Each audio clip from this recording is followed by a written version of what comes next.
The Snowy Mountains 1000 is Australia's premier 1,000-metre airport sprint. There aren't many places you can truly stretch the legs of your car, and the drag strip is only 400 metres, making the Snowy Mountains 1000 a very popular event for car enthusiasts. Although it seems as simple as just floor it and hold on for 1,000 metres, it truly isn't. High-powered cars struggle for grip on a road surface, and air can do some pretty nasty things to your car at over 200 kilometres per hour, and that 299.9 kilometre per hour brick wall is hard to power through. However, this year saw 7 cars crack the 100 and in less than favourable conditions, as a headwind and warm weather made it the opposite of previous events. This year saw some seriously big hitters turn up to try and battle for the number 1 spot, both for time and top speed over the standing kilometre. Let's take a look at some of these big hitters. I'm Martin, I'm from the Willow companies, which is Willow Racing, Willow CNC. We've got our quite well-known R35 GTR, long haul car we call it, here with us. It's not a 400 metre car, it's more of a kilometre car, even the flies like it. We've been to 3 Snowy Mountain 1000s. We've won all 3 of them in terms of, the last 2 in terms of ET and speed.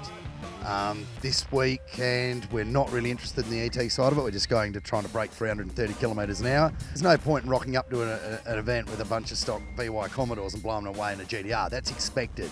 You've got to blow away other GTRs. And yeah, it's good. You've got competition, breeds it and takes it to the next level. Like I said, our GTR billet block, it's 4.3 litre capacity.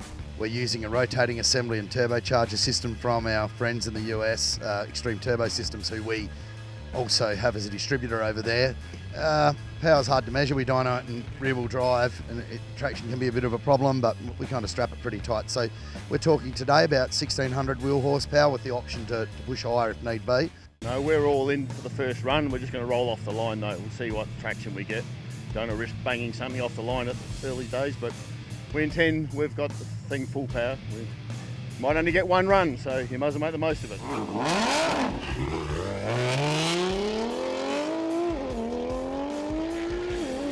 Kia had some gearbox dramas due to the insane power levels, so didn't get a full pass on the first run.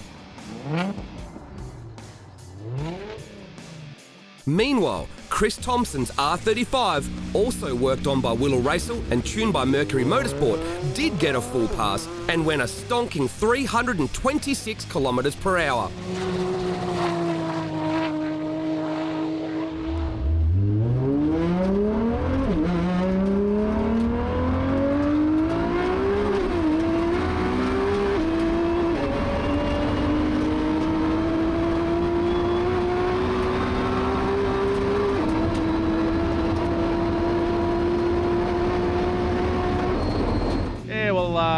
Big laggy thing, so no boost in first, just rolling off the line, and no boost till right up the top end of second. I think I short shifted third to fourth, so yeah, we've got some room for improvement. See how we go. But the car that had everyone talking was the Underground Racing twin-turbo Lamborghini Gallardo, which took the lead on its first pass with 327 kilometres per hour.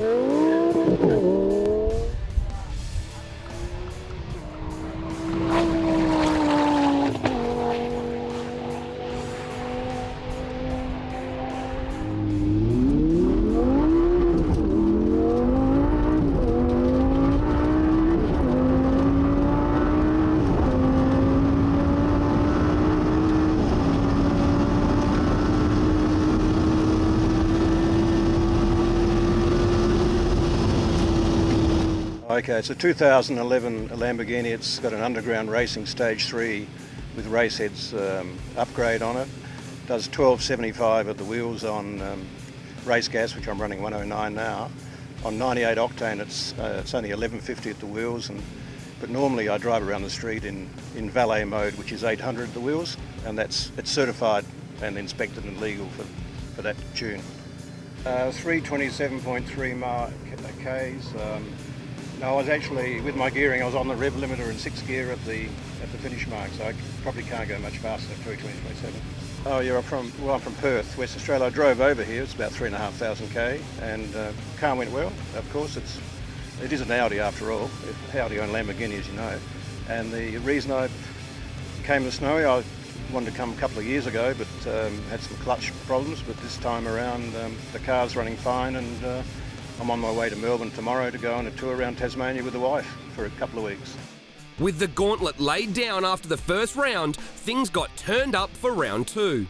Eddie Tassoni from event sponsor Active Automotive blew people's minds by moving into equal first place for speed in the monster twin-turbo Monaro, and that was with a pedal as well.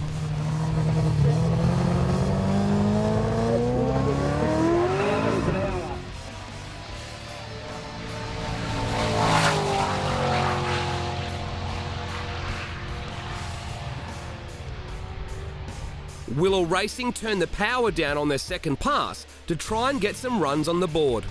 They managed to move into fourth place with time with an 18.192 and equal third for speed with 325.8 kilometres per hour.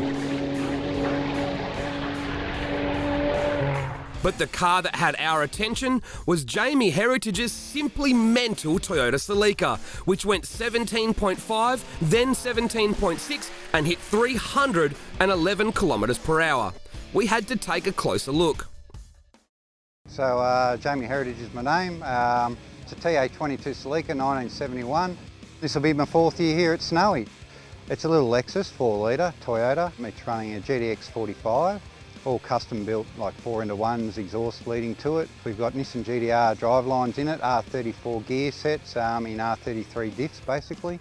Hollinger sequential box behind that. Pushes out about 1100, 1150 horsepower at the flywheel, so yeah, not a bad little thing on about 27 PSI. It had the Lexus in it rear wheel drive for a fair while, and it had turbos down the back and twins up the front. And as you could gather, it's a little 22 and it doesn't deal with that sort of horsepower. So we decided to make it all-wheel drive. It's been that way for probably 8 years and been running pretty reliable for 6 years. It's registered, so you can take it out in the street.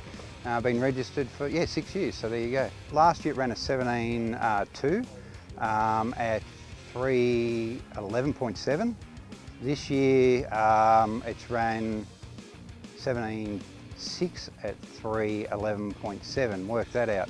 This year it's got more horsepower. The goal was originally to try and get to the 200 mile an hour barrier.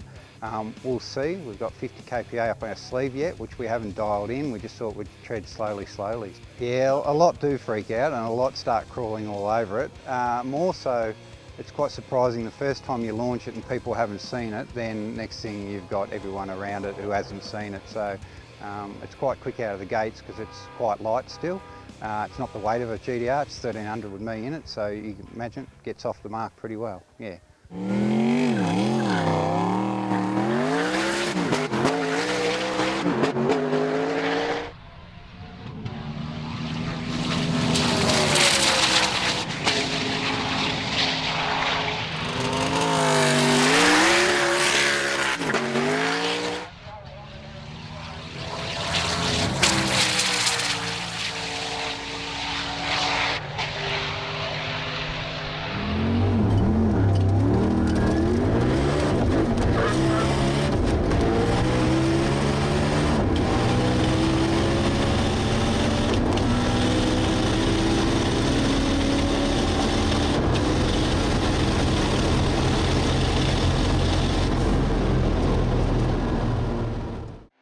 While the big hitters were battling it out in the 300 km/h club, there was over 130 cars competing in a range of categories, and many fighting for their own subcategory records.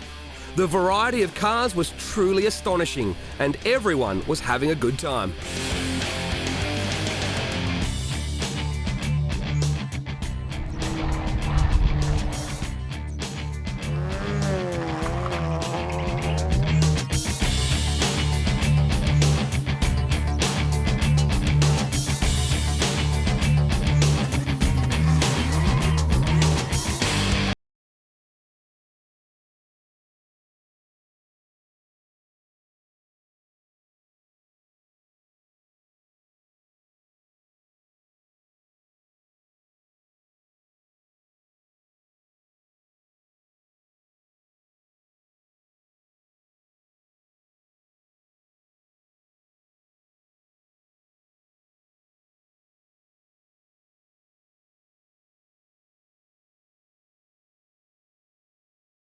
Jerry Luvertus.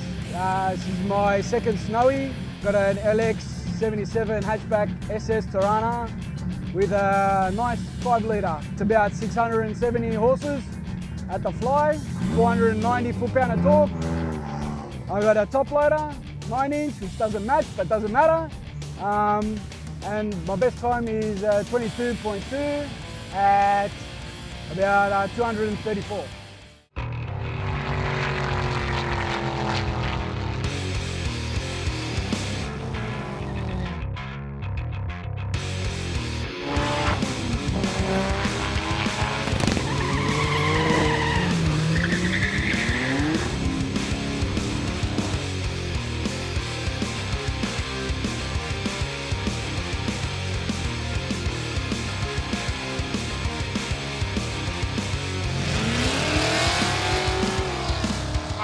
Nervous, to be honest. Don't know if I can handle the power.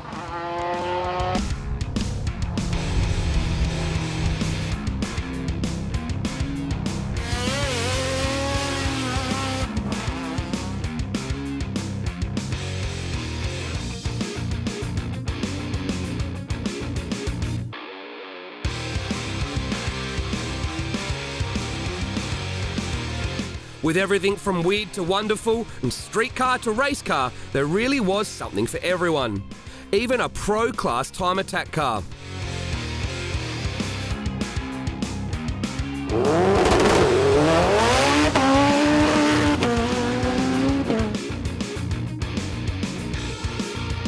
Hey guys, how you doing? I'm Paul from Pulse Racing in Sydney, and we brought our Time Attack Evo 8 out here. Normally, obviously, it's a time attack car. We sort of go around in circles and stuff like that. But we sort of, time attack now has turned into sort of drag cars with corners. So we figured, why not? Strange enough, we put a bigger turbo on it and she's making a fair bit more grunt.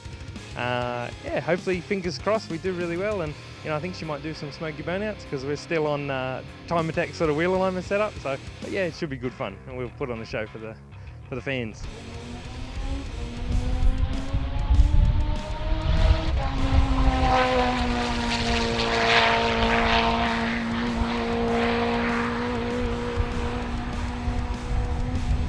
We changed a few things last time at World Time Attack and noticed a huge decrease in drag and sort of picked up 15 k's an hour down the straight. So we figured it's going to mean a fair bit here. We're sort of battling out with a 4-cylinder against GTRs and V8s, so we need every bit we can get. So hopefully we can get some more top end out of it. PB here was 18.6, I think it was, and 275, I think, Ks wise. So it'd be nice if we can get close to sort of 300, and you know, it'd be awesome if we can get like a 16.9, but you know, it's probably work out to be 17s, but we'll see.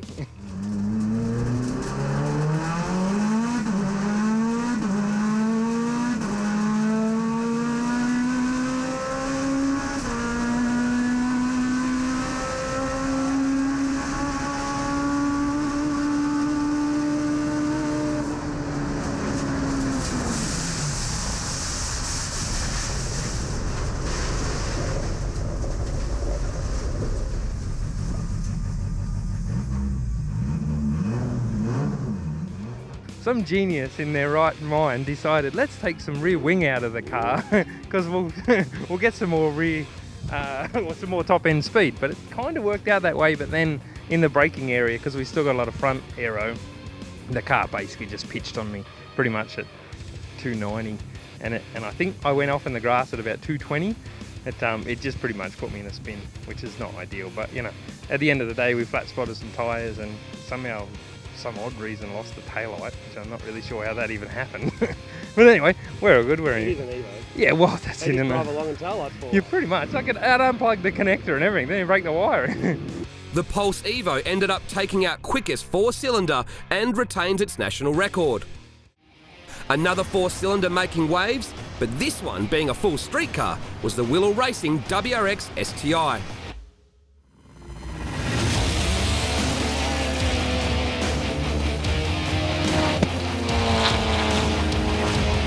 We've got our WRX STI MY15 that's got one of our new billet blocks from Willow CNC in it. These are rolling test beds for the products that we make. We've been doing all right. We've had a bit of a slow start to the day, but we're getting there.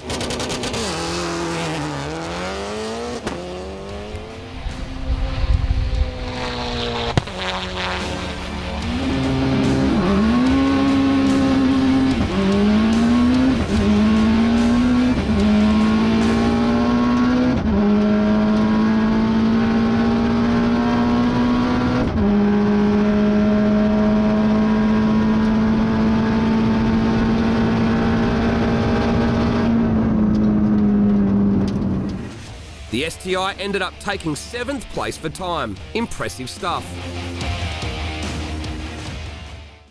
Moving into round 3 of racing, the pressure was on for the big hitters.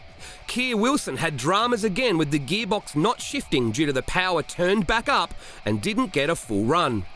The Lamborghini was on the rev limiter, so simply just couldn't go any faster.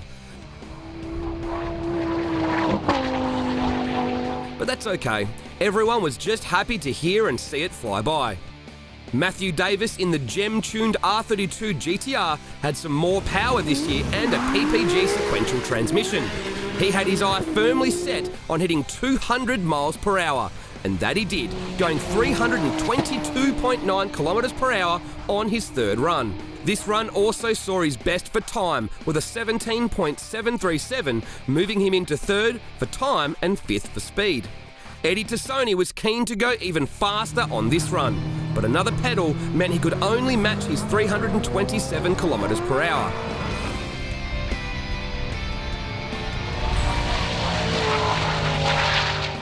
We caught up with Eddie for a closer look at the Monaro. My name's Eddie Tassoni. I own Active Automotive and Performance Centre. Today I'm driving my black VZ GTO, the famous yellow one that rolled a few times many years ago. Just come out to have a bit of fun, and we've also got one of my customers' cars, Robbie Wainwright's, green ute here, having a bit of fun with that as well. Just wanted to see how good this runway really was. This thing is a pretty good track, nice and wide, safety seems to be a good thing. But look, it's just something I wanted to do. It was something I wanted to tick off the bucket list, really. Basically, it's the same engine that we built this thing, say 2011. It's a 434 RHS aluminium block. It's got a Cali rotating assembly for a 4-inch stroke. It's 4155 in the bore, so it makes it 434 cubes. It's got Mars LS7 cylinder heads, factory intake. It did have a set of precision 62/64s on it, and has gone as fast as a 871 at 164 mile an hour before. It makes usually around about 1,000 horsepower at the tyres. It has now got a set of 76s precisions on it. It's making somewhere around about 1,500 horsepower at the tyres.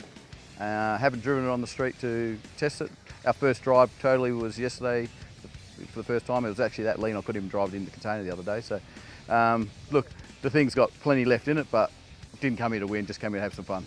Darren Maxwell stepped it up in round 3 as well, hitting 320 kilometres per hour in his Supra. Standard gearbox, precision 8891, Gen 2, 3-litre turbo. I think I'm around 295, and I don't really mind about the times. I want my 300. Went 322 last year, so I won the rear-wheel drive class, but the Monaro's going 327, so.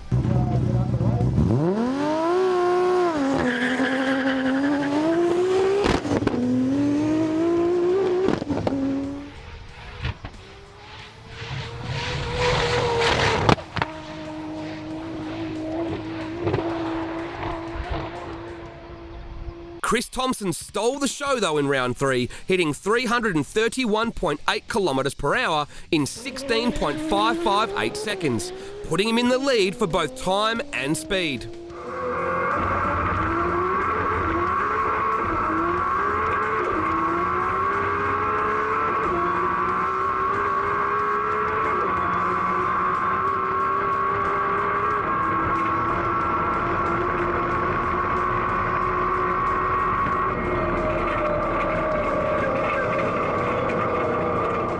Round 4 was everyone's last chance to move up the leaderboards. Darren Maxwell did that, going 18.826 in the Supra. And Eddie Tassoni went even faster on his final run, hitting a whopping 330 kilometres per hour, moving him into 2nd for speed.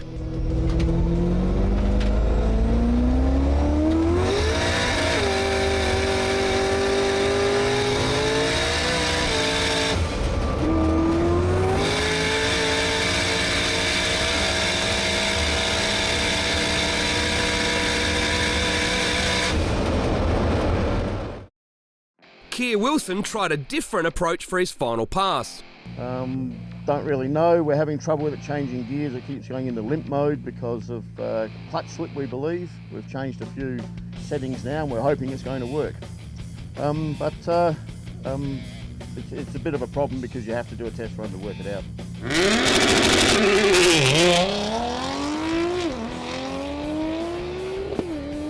But it wasn't meant to be. Dramas again, but at least he made it down the track. Chris Thompson and the Mercury Motorsport team were on maximum attack for the final run.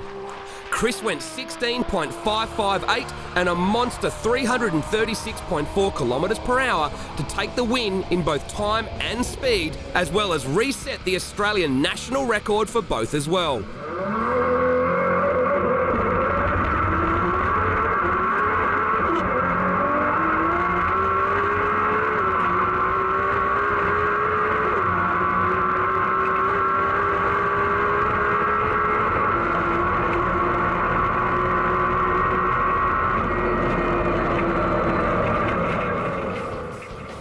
Well, it was at 336 kilometres an hour and 16.5 seconds. I think that's P1. Yeah, mate, yeah, it's all worth it. Those last two runs were just absolutely dream runs. Magic. It was a pleasure to drive, and that's what keeps bringing you back.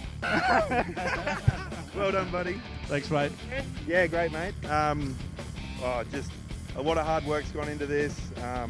You know, Chris has been building the car for a while, and you know, everyone involved is really proud of the results, and you know, well done to Chris, and you know, we'll definitely come back next year and defend our title. Now let's take a look at the top 10 for time at the 2016 Snowy Mountains 1000. Jamie Heritage's Celica held on to second place, and Matthew Davis took third.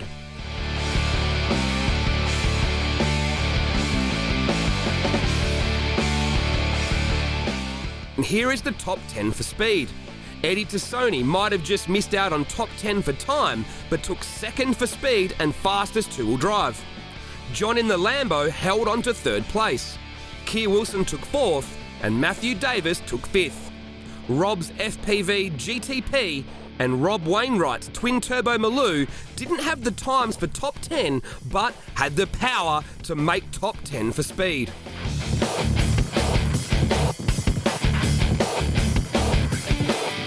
Quickest female for the event was Sally Ann Haynes in the Porsche Turbo, consistently in the 19s and nearly 270 kilometres per hour on every run. We all want to go faster, but it's a fantastic car. It's been reliable, and it's also very versatile because I could bring it to something like this and it performs quite well.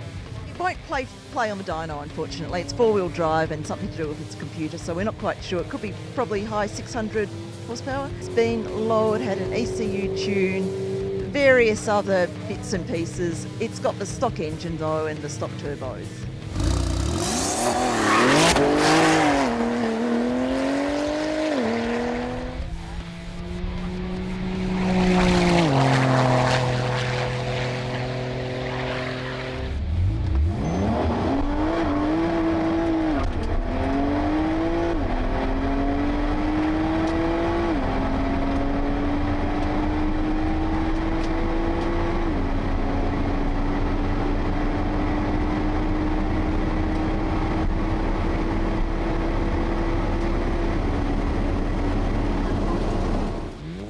Quickest front-wheel drive was Alex's Mazda MPS.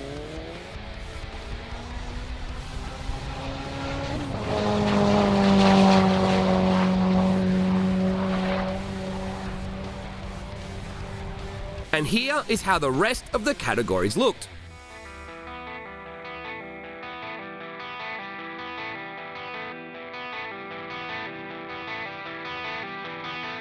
When the dust settled on the 2016 Snowy Mountains 1000, this is how the national 1,000-metre leaderboard looked. Chris Thompson reset the time record and Paul Fisher moved into 7th, and John's Lambo made the top 10.